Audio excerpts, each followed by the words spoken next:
Alhamdulillahi Rabbil Alamin, wa bihi ista'in. Bonjour à toutes et à tous. Normalement, je médite le Coran en langue arabe.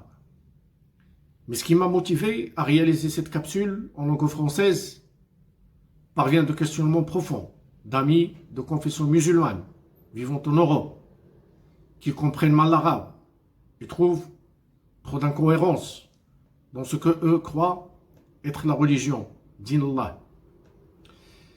Est-ce que le Coran fut altéré? Comment puis-je être sûr que la révélation du Coran qui entre nos mains, appelée Mushaf Ithman, soit celle de la révélation? Comment savoir que le Coran qui nous est parvenu soit la bonne, alors qu'on dit dans la tradition musulmane que Uthman a brûlé plusieurs versions? Qui me dit que c'est la version véridique qui est entre nos mains? La plupart des musulmans croient que les tafsir, l'exégèse coranique des aïeux, est la bonne méditation du Coran. Qui me prouve l'authenticité du message divin que nous avons en main?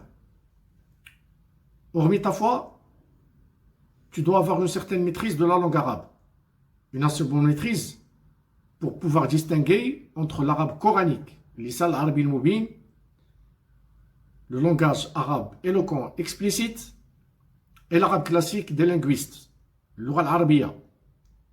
Autrement, tu dois te fier à ceux qui en ont. Quelqu'un pourra me dire, nos aïeux, les premiers grands exégètes, avaient une assez bonne maîtrise de la langue. Et l'arabe à leur époque était à son apogée. La preuve est que Dieu les a défiés de venir avec pareil texte. Je répondrai, si vous êtes assez convaincu de leurs exégèses, pourquoi êtes-vous donc dans ce doute? Cette tourmente qui vous laisse à croire que cette religion que vous vivez est contre nature, contre votre instinct naturel inné. Fitrat Allah. Verset 30, Surat Ar-Rum. Vous vous demandez pourquoi vous, femmes pieuses, dévouées, belles, fertiles, travailleuses, œuvrant moralement et financièrement pour l'épanouissement du foyer conjugal, Dieu vous relègue à simple domestique et génitrice et donne à l'homme ce pouvoir moral d'autorité, ce pouvoir de vous répudier et d'avoir jusqu'à 4 épouses. Est-ce là une législation divine, shari ilahi, ou une interprétation machiste, tribale, distorsionnée du verset, ou juste une interprétation erronée? Je vais vous donner quelques exemples pour vous prouver que nos aïeux, ou du moins les premiers exégètes, ne maîtrisaient pas l'arabe coranique. Et c'est de cette mécompréhension qu'émanent vos doutes. Exemple tiré du verset 34, Surat Al-Nisa, et non Al-Nisa. On y lit Rijal qawwamuna ala al-nisa, puis wadribuhunna. Les hommes ont autorité sur les femmes, jusqu'à ce que Dieu dit, et quant à celles que vous craignez la désobéissance, exhortez-les, éloignez-vous d'elles dans leur lit et frappez-les. Déjà traduire qawwamuna par autorité sur est fallacieux. On y reviendra dans une autre capsule, Inch'Allah. Ce qui m'intéresse dans ce verset, c'est le mot dribuhunna. Tous ceux qui ont expliqué le mot dribuhunna dans le verset 34 sur la An-Nisa par frappez-les ou battez-les n'ont aucune connaissance de l'arabe coranique, lisan al-arabi al-mubin. Le mot dribuhunna vient de yudribu idrab et non yadribu darban, qui veut dire ignorez-les, détournez-vous d'elles et non frappez-les ou battez-les. Puis le verset 223 surat al-Baqarah. Nisa'ukum hartul lakum, fa'tu hartakum anna shi'tum. Vos épouses sont pour vous un champ de labour. Allez à votre champ comme vous le voulez. Déjà, il faut lire nasa'ukum et non nisa'ukum, qui veut dire ce que vous gardez pour plus tard, vos économies ou vos épargnes, sont votre labeur. Profitez de votre labeur comme bon vous semble, tout en étant généreux et bienfaisant. Si vous croyez avec conviction que Dieu nous ordonne ou nous permet à nous les hommes de tabasser nos épouses désobéissantes et que nos épouses sont notre labeur ou sont de labour et que nous pouvons disposer d'elles quand et comme il nous sied ou convient, alors il n'est pas digne de se proclamer Rahman Rahim. Voici comment moi j'ai été convaincu que c'est la parole de Dieu et que son ultime message n'a pas été altéré par la maîtrise du langage arabe éloquent et explicite, al-lisan al-arabi al-mubin, qui diffère totalement de l'arabe classique. En plus, je vous donne ma règle incontournable et primordiale pour méditer, qui vient juste après la première règle que Dieu nous a enseignée, la rhétorique sémitique, at-tartil. Ma règle est: tout ce qui n'est pas logique, sensé et qui est contre la fitra, l'instinct naturel inné, n'est pas la bonne exégèse du Coran. Si je me réfère au hadith, je suis immédiatement dans le doute, et ça corrobore mes craintes, car on y trouve que des versets ont été enlevés du récit coranique, révélé à Mohammed alayhi salam, que Uthman, on a brûlé des milliers, car différé du texte original, etc., etc.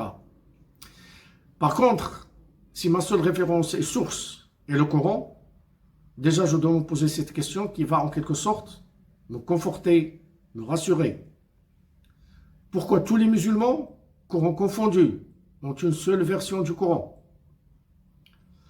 Quelqu'un qui a la maîtrise de deux langues arabes sait distinguer lisan al-arabi, le langage arabe coranique, de l'arabe classique, l'oral arabiya. Verset 112, surat al-An'am.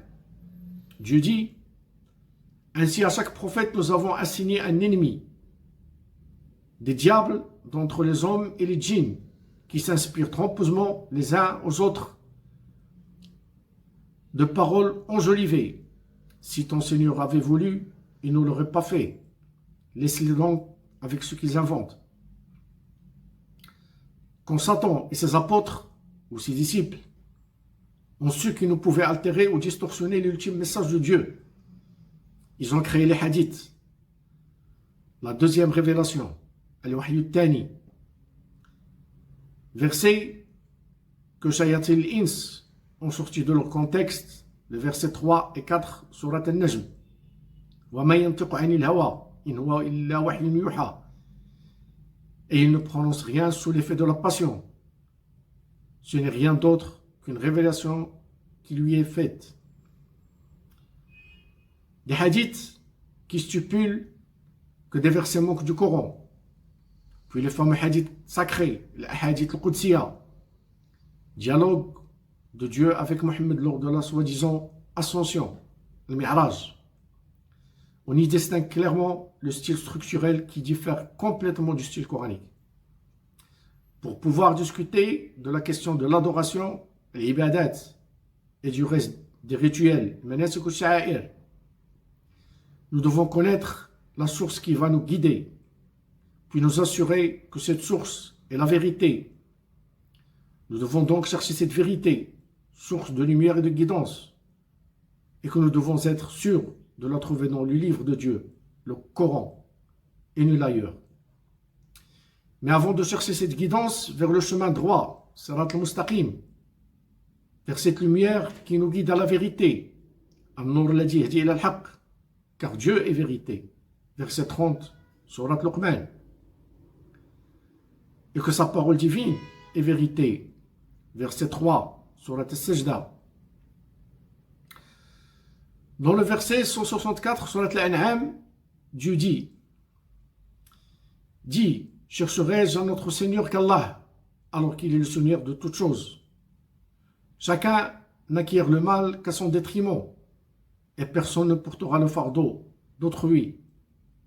Puis, vers votre Seigneur sera votre retour, et il vous informera de ce qu'en quoi vous divergez. Et donc, puisque le croyant ne vénère qu'Allah le Tout-Puissant en tant que Seigneur, il doit de même se contenter du livre d'Allah, le Coran, comme seule et unique source de guidée et de législation. Dieu dit dans le verset 51 surat Al-Ankabut, ne leur suffit-il donc point que nous ayons fait descendre sur toi le livre et qu'il leur soit récité. Le Coran ne peut être soumis au soupçon ni au doute. Les vérités qu'ils attestent sont absolues, mais le reste des livres ne détient que des vérités relatives, ce qui en fait des livres équivoques. Moi, j'irai encore plus loin en disant que les livres des imams de jurisprudence sont des livres sataniques. Et je m'appuie sur le verset 79, surat al-Baqarah, pour le prouver. Malheur donc à ceux qui, de leurs propres mains, composent un livre, puis le présentent comme venant d'Allah pour en tirer un vil profit. Malheur à eux, donc à cause de ce que leurs mains en écrit. Et malheur à eux, à cause de ce qu'ils en profitent. La religion de la vérité, din al-haq, ne peut avoir comme support qu'une conviction absolue, qui ne peut être altérée par le doute, afin qu'il n'y ait pour les gens point d'argument devant Allah le jour de leur rétribution. Certains parmi nous banalisent le fait de croire en d'autres livres considérés tout aussi sacrés que le Saint-Coran.